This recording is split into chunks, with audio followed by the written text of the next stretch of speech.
نحمده ونصلي على رسوله الكريم وما أرسلناك إلا رحمة للعالمين صدق الله العظيم.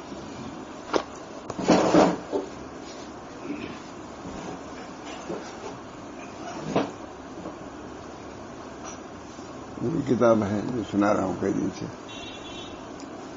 بہت مضامین ہیں مولانا سیرت پر، بہت زیادہ مضامین. اللہ کا شکر ہے. پہلے ٹائٹل پر یہ لکھا ہوا ہے: خدا در انتظار حمد مانست، محمد چشم بر راہ سنانست. اللہ تعالی ہمارے حمد کرنے کا منتظر نہیں ہے، اس کی ہم تو بالکل ذاتی ہے، ہم کریں نہ کریں. لا الہ الا اللہ، کوئی معبود نہیں سوا اللہ کی. یہ محمد یہ حقیقت ہے. لا الہ الا اللہ، کوئی معبود نہیں سوا اللہ کے. محمد صلی اللہ علیہ وسلم اللہ کے رسول ہے، بس کافی ہے. یہ ایک حقیقت ہے، اس میں کوئی تبدیلی نہیں آ سکتی. لا الہ الا اللہ محمد رسول اللہ، یہ تو ماننا ہر کے لیے ضروری ہے. مگر سعادت یہ ہے کہ اس کی شہادت بھی دیں. اشہد ان لا الہ الا اللہ و اشہد ان محمد رسول اللہ. اول کلمہ یہ حقیقت ہے. کوئی مانے نہ مانے، کوئی اللہ کو پرواہ نہیں، نہ رسول کو پرواہ ہے. ہاں، اگر آپ شہادت دیں گے اس کی تو آپ کی سعادت ہے. دوسرا کبھی امام مولانا صاحب لا الہ الا اللہ محمد رسول اللہ، یہ ایک حقیقت ہے. کسی کے تقلید، کسی کے تکذیب سے کوئی اثر نہیں پڑتا. مگر ہماری سعادت یہ ہے کہ ہم اس کی شہادت دیں کہ اشہد ان لا الہ الا اللہ واشہد ان محمد رسول اللہ. خدا در انتظار حمد مانست، محمد چشم بر راہ سنانست. اللہ تعالی ہمارے حمد کا منتظر نہیں ہے. اسے رسول کی جو وقت ہے، عظمت ہے، وہ کسی کے بیان کرنے پر موقوف نہیں ہے. کوئی بیان کرتا ہے تو اس کی سعادت ہے.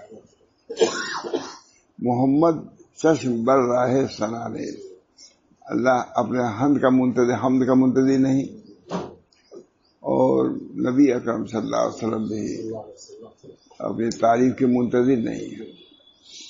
خدا مدح آفرین مصطفیٰ بس، محمد حامد حمد خدا بس. خدا حمد آفرین، حضور صلی اللہ علیہ وسلم نے مدح فرمائی خدا کی، یہ مدح کافی ہے. اور حضور صلی اللہ علیہ وسلم کی اللہ تعالیٰ میں ہے، یہ محمد نعت کافی ہے. سب سے مشہور ہے شاید خدا در انتظار حمد مانست. تو کتاب پہلے یہ لکھا: خدا در انتظار حمد مانست، محمد چشم بر راہ سنانست. خدا مدح آفرین مصطفیٰ بس، مصطفیٰ صلی اللہ علیہ وسلم نے مدح فرمائی خدا کے لیے کافی ہے. محمد حامد حمد خدا بس، اور محمد اللہ نے حمد کیا، یہ کافی ہے. بہرحال جو حدیث سنا رہا تھا ابھی نکالا تو یہی میں نے کہا جو نکل جاتا وہ اس پر آیا تھا. سبھی خیر ہے. وہ حدیث مشہور جو ہے بہت طویل، اس کا 12واں نمبر ہے: حریص علیکم. نبی اکرم صلی اللہ علیہ وسلم حریص تھے، تمہاری منفعت کے بڑے خواہش مند تھے. ترجمہ کیا ہے؟ تمہاری منفعت کے بڑے خواہش مند تھے.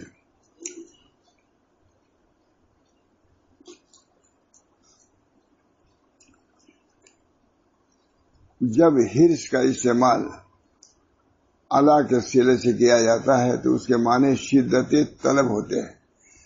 آج کا ترجمہ یہ ہوا کہ ہمارا نبی تم لوگوں کے نفع رسانی کا کمال درجہ طالب و شائق ہے. حریص علیکم ترجمہ یہ: ہمارا نبی تم لوگوں کے نفع رسانی کا کمال درجہ طالب و شائق ہے. کیسے نفع پہنچ جائے امت کو.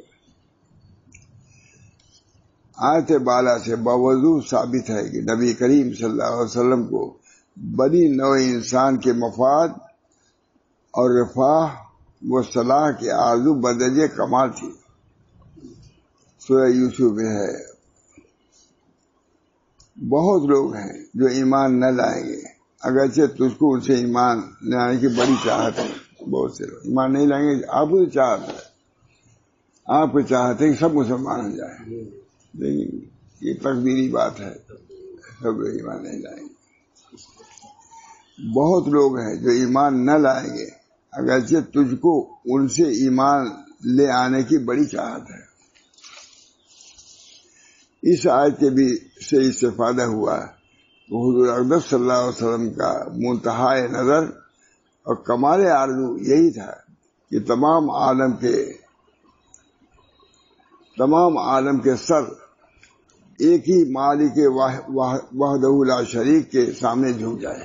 بس ان کی کوئی پیشانی ایسی نہ ہو جو جھکی نہ ہو.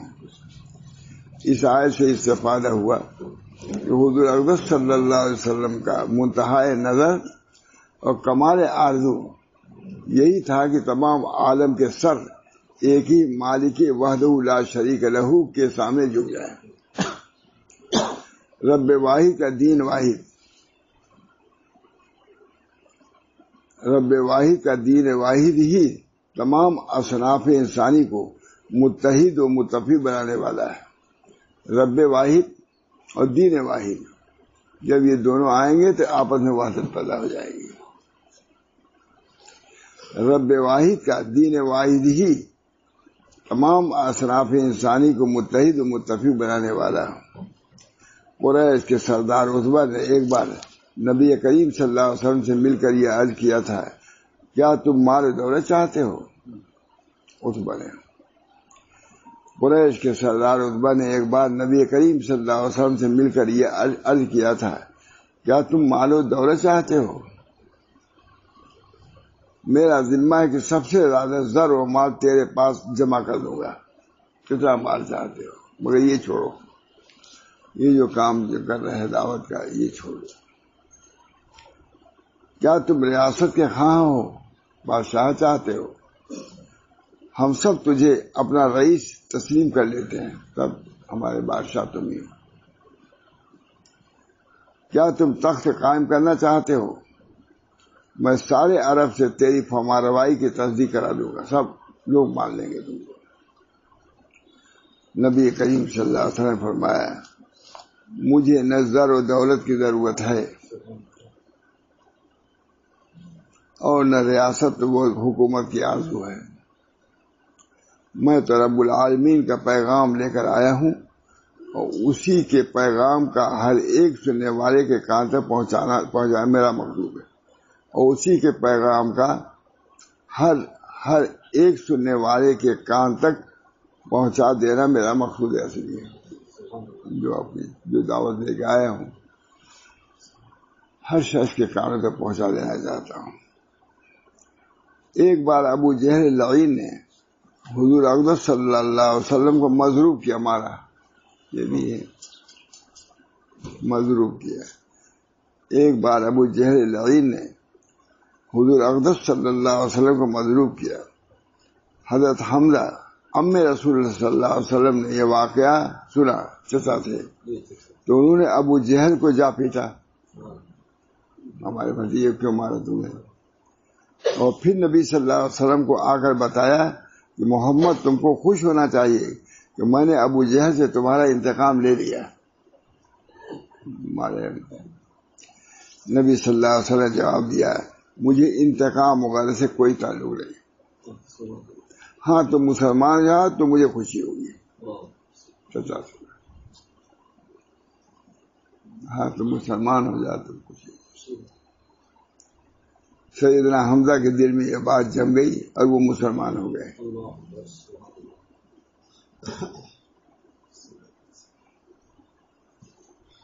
ان واقعات سے ظاہر ہے کہ نبی کریم صلی اللہ علیہ وسلم کا دامن اغراض کے گرد و غبار سے بلند تر تھا۔ ان واقعات سے ظاہر ہے کہ نبی کریم صلی اللہ علیہ وسلم کا دامن اغراض کے گرد و غبار سے بلند تر تھا۔ حضور اقدس صلی اللہ علیہ وسلم کی تعلیم اور تعلیم کے لیے بے حد سرگرمی کسی ذاتی مفاد پر مبنی نہ تھی۔ انتقام اور دیگر رذائل سے حضور صلی اللہ علیہ وسلم کے اخلاق عالیہ پاک و صاف تھے، یعنی حضور صلی اللہ علیہ وسلم کی کوئی آرزو اپنے نفس کے لیے کچھ بھی نہ تھی۔ حضور صلی اللہ علیہ وسلم کا پیکر محبت، حضور صلی اللہ علیہ وسلم کا پیکر محبت کل تھا، اور حضور صلی اللہ علیہ وسلم کا وجود منفعت عامہ اور جود عامہ کے صفات سے مشکل و مجسم تھا صلی اللہ تعالی علیہ وسلم۔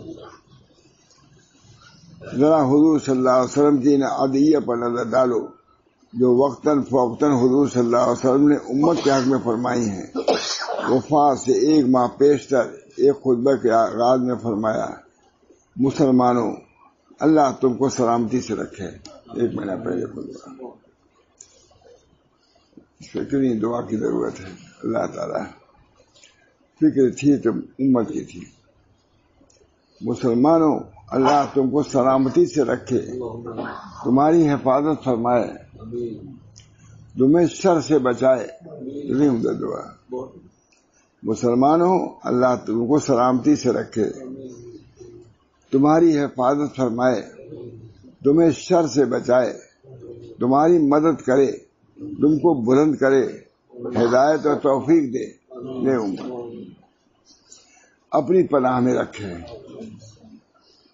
یہ پہلی سی دعا حضور صلی اللہ علیہ وسلم کو، آفتوں سے بچائے، تمہارے دین کو تمہارے لیے محفوظ بنا دے۔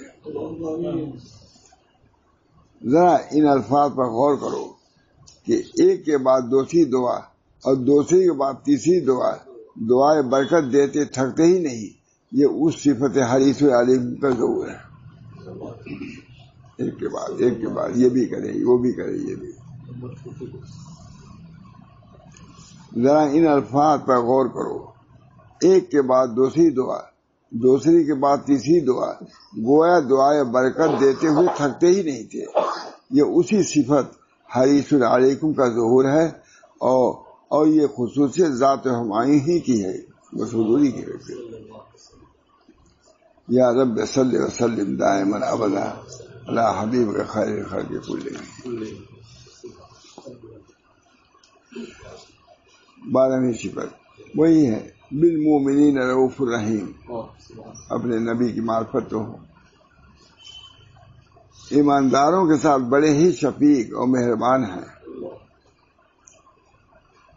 کان رسول صحیحین میں ابن مسعود سے مروی ہے، کان رسول اللہ صلی اللہ علیہ وسلم یتخولنا بالموعظۃ مخافۃ الصعامۃ علینا۔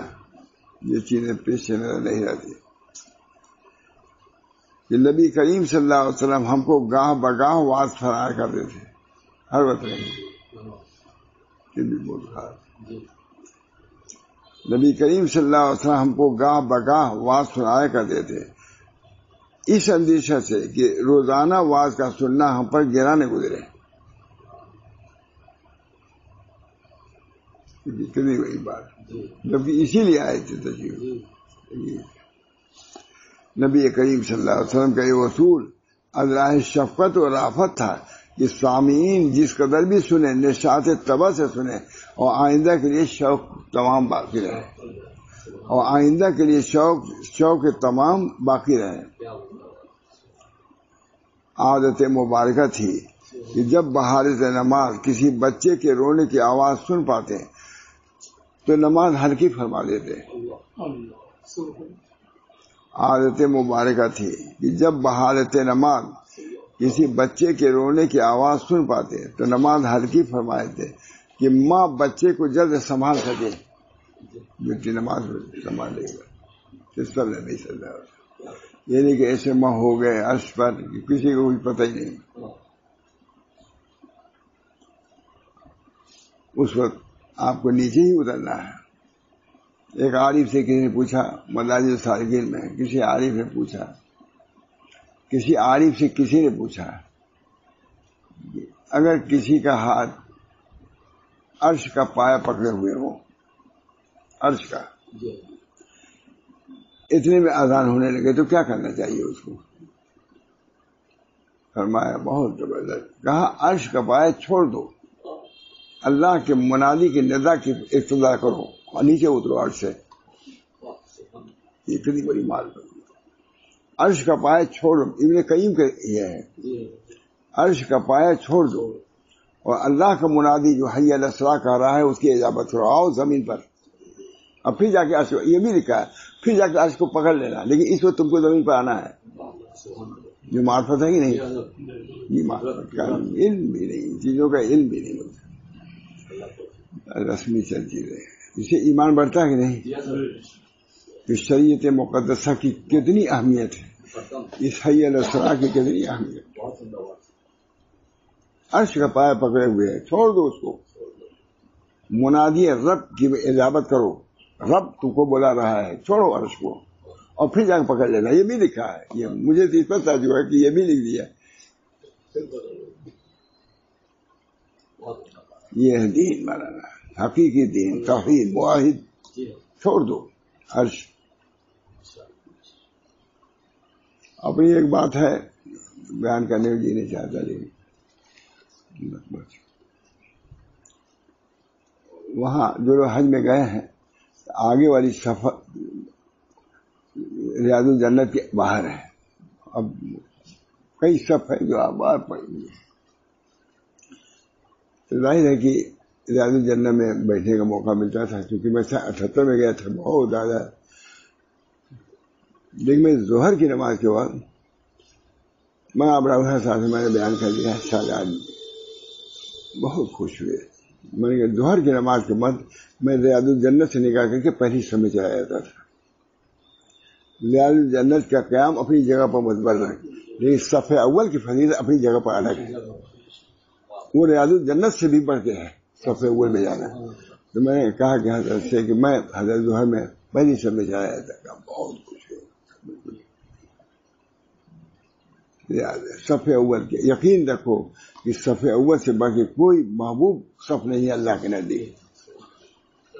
تو جہاد نہیں ہے یہاں پر، صف اول جاتے ہی نہیں. عرب کے لوگوں کے اندر ہے، یہ بڑھتے چلے جاتے ہیں، بڑھتے چلے جاتے ہیں. یہاں کے لوگوں میں بات نہیں. جب وہ آگے نہ بڑھے سمجھو کہ ہندوستانی پاکستانی آدمی ہی عرب آگے بلکہ تنگی ہو جاتی ہے باجگہ سے. تو دیکھ کے آیا ہوں، ایک بہت بڑے شیخ رہتے تھے، سمجھ جائے کوئی بات بھی نہیں ہے، بہت پیچھے رہتے تھے. سب مریدین بھی پیچھے پیچھے. ان کے امام نے دیا خطبہ کہ بعض شیوخ صف اول کے پچھلی صفوں میں بیٹھے رہتے ہیں اور ان کے مریدین بھی وہاں رہتے ہیں. جو لفظ کہا ہو ہمیں خود صحیح سے سنا ہے. کہا وہ بات آگے آئے ہوں ورنہ میں چھٹیوں سے کام لوں گا، سپاہی بھی لوگوں کو بیٹھا کراؤں گا. صف اول. اب 100 صف میں تم بیٹھے ہو چاہے کتنے بڑے پیر ہو، وہ صف اول کا درجہ یہاں نہیں ملے گا. معذوری الگ چیز ہے. یہ توحید دین، ورنہ میں چھٹیوں سے کام، چھٹیوں میں سپاہیوں سے کام لوں گا. بہت نہیں بڑھتے لوگ، نہیں بڑھتے. یہاں بھی جگہ رہتی ہے، جلدی نہیں آتے. بہت اس وقت بہت ایثار، بالکل لینے میں ایثار نہیں، لیکن صف اول میں ایثار ہے. آگے چلے جاؤ، ہم پیچھے رہیں گے آرام سے. سب ایمان کی کمی کی وجہ سے. منافقین کے بارے میں ہے، یہ ایسے لوگ ہیں کہ اگر معلوم ہو جائے کہ فجر کے وقت بکری کی کھری کی تقسیم ہوتی ہے تو اس کے لیے آ جائیں گے کھچڑتے ہوئے کچھ بغیر، لیکن نماز کے لیے اور صف اول کے لیے نہیں آتے. حدیثیں ہیں، ہے ہی نہیں کچھ ہے. یہ ہے صحیح دین، یہ جذبہ ہونا چاہیے. اب لڑنا جھگڑنا اور بات ہی نہیں، لیکن بہرحال یہ تو اپنی جگہ پر ہے.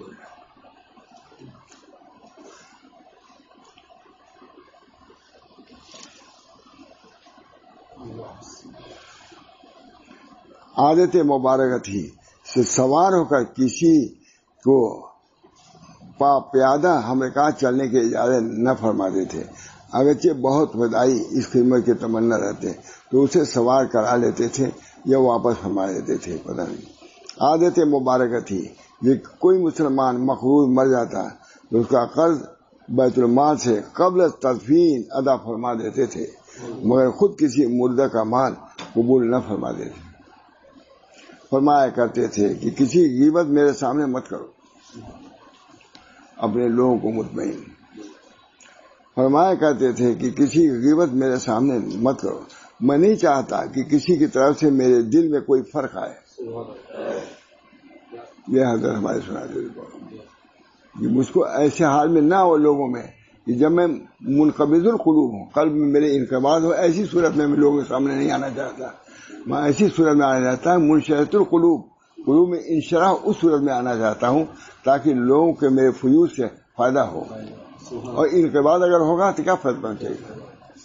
اس وجہ سے مشائخ کو بدزن نہ کرو، بہت ہی ہوتا ہے بڑی بڑی جگہوں میں انقباض. فرمایا کرتے تھے کسی غیبت میرے سامنے مت کرو، میں نہیں چاہتا کہ کسی کی طرف سے میرے صاف دلی میں فرق آ جائے، کیونکہ اس کو کیسے فرق پہنچے گا؟ میرا دل اگر منقبض ہوگا کسی سے تو فرق پہنچے گا.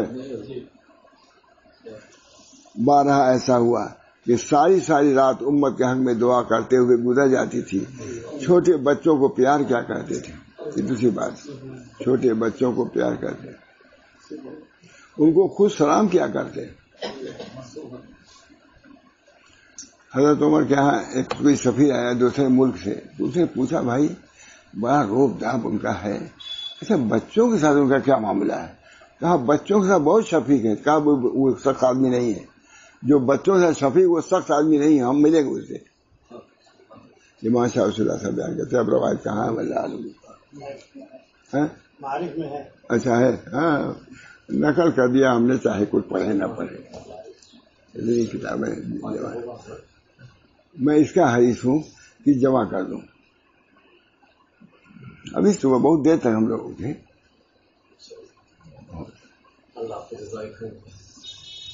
ایک روایت آئی وہی ڈھونڈ رہا میں. حضور صلی اللہ علیہ وسلم کو پسند ہے اطول اعمارن، عمر کے اعتبار سے. مجھے نہیں معلوم تھی کہ تو ڈھونڈا لیکن جلدی ملا نہیں. عمر کے اعتبار سے بھی وہ اچھے لوگ ہیں جو عمر کے طویل ہوں اور اچھا عمل کرتے ہوں. اطول اعمارن کا لفظ نہیں سنا. یہ تو ہے من طال عمرہ حسن عملہ، بہترین وہ لوگ ہیں من طال عمرہ و حسن عملہ، جس کو عمر طویل ہے اچھا عمل ہو. لیکن اطول اعمارن یہ پہلی مرتبہ میں نے دیکھا حضرت کے مضمون میں، لیکن ڈھونڈتے تھک گیا، ملا نہیں، سو گیا میں ابھی کی بات. بس نہیں بات ہے، پھر نہیں ذہن میں. چھوٹے چھوٹے بچوں کو پیار، ان کے سر دست شفقت، ان کے سر پر دستے شفقت رکھتے. گلی میں کھیلتے ہوئے بچوں کو اپنی سواری پر آگے پیچھے سوار کر لیتے. ہے کوئی کرتا ہے؟ غلاموں کے ساتھ سفید زمین پر بیٹھ کر کھانا کھانے میں شامل ہو جاتے. سفید زمین کی کوئی بستر تو نہیں تھی. مطلب ان سب امور کا ظہور عدل شفقت و رافت ہوا کرتا تھا، اور اس بلند ترین رافت و رحمت کا ظہور حضور صلی اللہ علیہ وسلم کے خصائص میں سے تھا کے اندر. وما ارسلناک الا رحمۃ للعالمین، ہم نے ایسے مضامین نافیہ دے کر آپ کو اور کسی بات کے واسطے نہیں بھیجا مگر دنیا جہان کے لوگوں یعنی مکلفین پہ مہربانی کرنے کے لیے بھیجا ہے، کتاب اللہ لے کر کے. رب العالمین نے سیدنا محمد صلی اللہ علیہ وسلم کو جو رحمت للعالمین فرما کر یہ ظاہر کر دیا ہے، جس طرح پروردگار کی الوہیت عام ہے اور اس کی ربوبیت سے کوئی ایک چیز بھی لاپرواہ نہیں ہو سکتی، اسی طرح رسول کریم صلی اللہ علیہ وسلم کی تعلیمات و تفہیمات سب کے لیے اور سب کے فائدے کے لیے ہیں. کوئی شے بھی حضور صلی اللہ علیہ وسلم کی رحمت سے خود کو مستغنی ثابت نہیں کر سکتی. رحمت للعالمین. وما ارسلناک الا رحمۃ.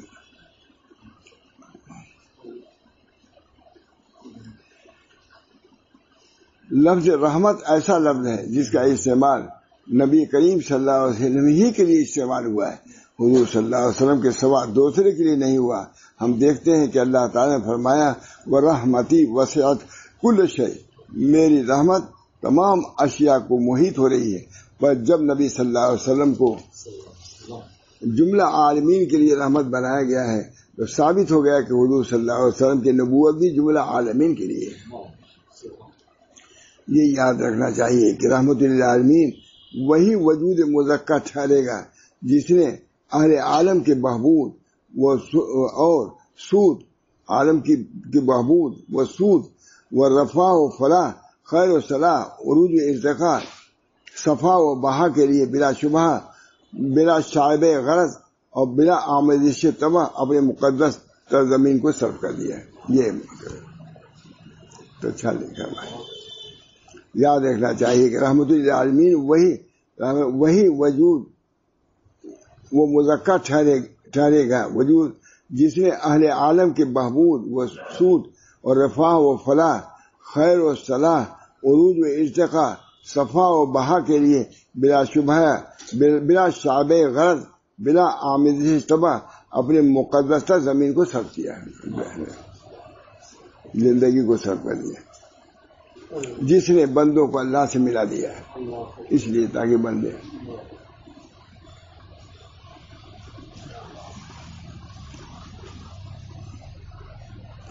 خیار امتی، یہ حدیث ہے جس کو مولانا کہا کہ میں تحفہ لے جا رہا ہوں، خیار امتی من دعا الی اللہ وحبب عبادہ الیہ، میرے حضور صلی اللہ علیہ وسلم کی ارشاد ہے میری امت کے بہترین وہ لوگ ہیں من دعا، جو اللہ کی طرف جس نے دعوت دیا ہے۔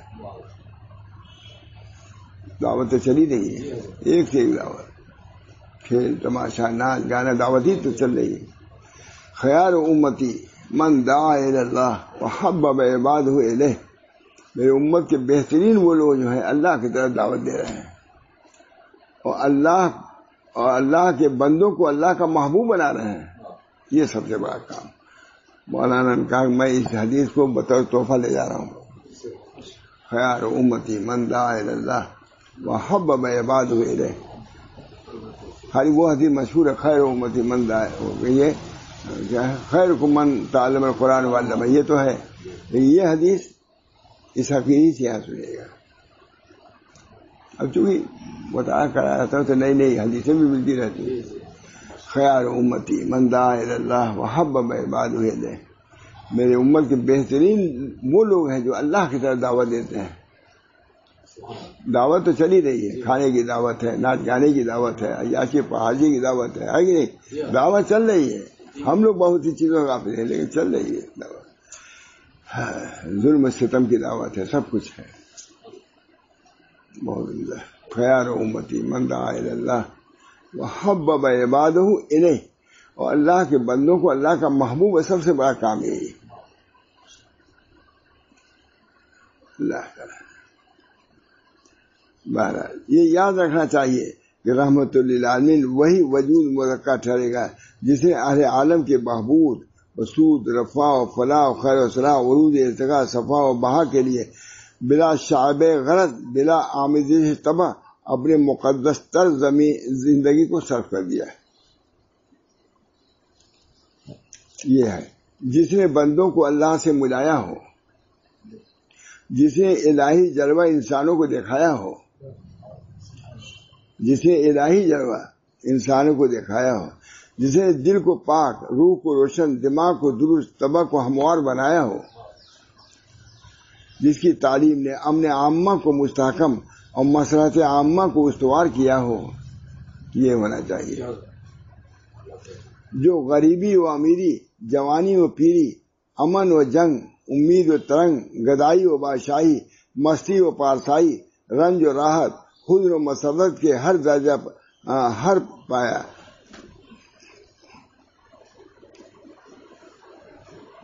یہ اور ہر مقام پر انسان کی رہبری کرتا ہوں، جس نے فلک کی بلندی، زمین کی پستی، رات کی تاریکی، دن کی روشنی، سورج کی چمک، جگنو کی دمک، وہ سب چیزیں کیا ہو، وہ ہے رحمت للعالمین۔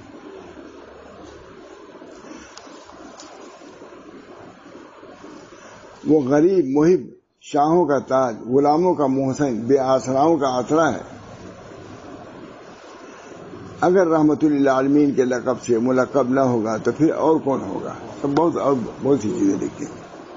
ہاں، رحمت للعالمین وہی ہے جس نے ملکوں کی دوری، اقوام کی بیگانگی، رنگتوں کا اختلاف، زبانوں کا تباین دور کر کے سب کے دلوں میں ایک ہی ولولہ، سب کے دماغوں میں ایک ہی تصور، سب کی زبانوں پر ایک ہی کلمہ جاری کر دیا۔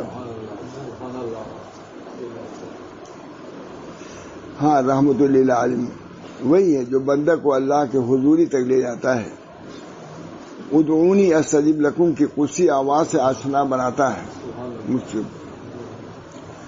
ادعونی استجب لکم کی قدسی آواز سے آشنا بناتا ہے۔ اللہ اور بندہ کے درمیان کسی تیسرے کے لیے کوئی رکھنا باقی نہیں چھوڑتا۔ رحمت للعالمین وہی ہے جو دشمنوں کے ساتھ برتاؤ کے طریقے اس طرح تعلیم دیتا ہے، ادفع بالتی ہی احسن فاذا الذی بینک وبینہ عداوۃ کانہ ولی حمیم۔ ما اتبع، یہ جو آپ کے ساتھی وہ بھی نیک برتاؤ سے بدی کو ٹال دیا کیجیے۔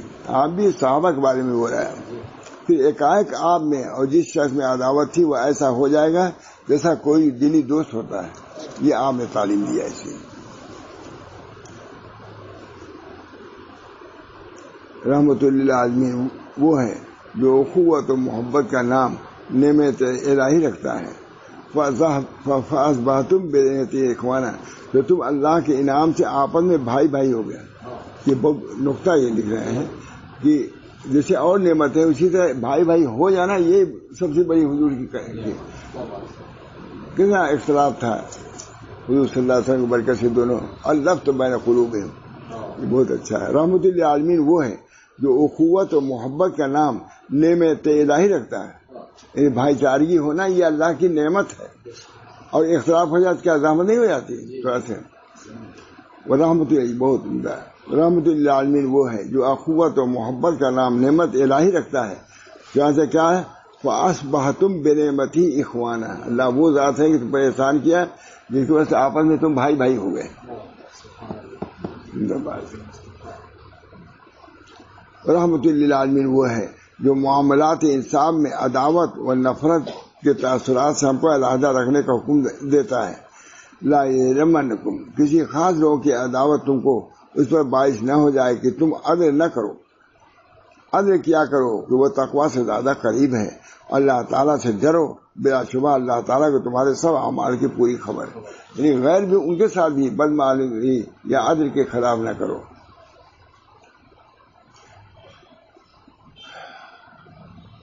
بہت لکھا ہے، بہت جیسے آئے تھے سب دعا کیا ہے وہ بہت طویل ہے، بارہ جتنا ہے سنا دیا ٹھیک ہی ہے۔ اللہ تعالیٰ ہم سب لوگوں کو حضور کی یہ صفات ہے عالیہ و حسنہ ہے، اس سے اللہ ہم کو حصہ دے۔ اللہ تعالیٰ باہم اخوت، محبت، تعلق بہت بڑی چیز ہے۔ خیار امتی من دعا الی اللہ وحبب الیہ، اللہ کے بندوں کو اللہ کا محبوب بناؤ، یہ کوشش کرو۔ دین سے جو ہٹ رہا ہے اللہ کا مبغوض ہو رہا ہے، غیر محبوب علیہ۔ جو دین کے تم قریب کر رہے ہو تو گویا کہ میاں بیوی میں اختلاف ہوتا ہے لوگ ملا دیتے ہیں، کتنا خوش ہوتے ہیں۔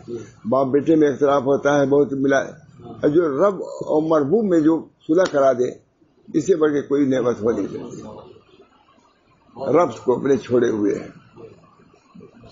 اللہ ہم سب کو ان نعمتوں سے بھی نوازے، دعا کیجیے، اور حضور صلی اللہ علیہ وسلم کی یہ خصوصیات جو ہیں اللہ ہم سب کے اندر لائے اور اس کے مطابق عمل کی توفیق دے۔ اللہ تعالیٰ ہر قسم کی عافیت عطا فرمائے۔ باہم اخوت، صداقت، ہمدردی، غمخواری، یہ تمام چیزیں عام مومنین نہیں بلکہ عام لوگوں کے ساتھ تعلیم کر رہا ہے شریعت۔ لا ضرر ولا ضرار فی اسلام، اسلام میں ضرر ضرار ہے ہی نہیں ہے۔ جب ایسا دین ہے تو ایسے دین کو اختیار کرنا ساری امت نہیں سارے عالم کے لیے لازم ہے، تاکہ دنیا میں امن و امان قائم ہو جائے۔ ربنا تقبل منا انک انت السمیع العلیم برحمتک یا ارحم الراحمین۔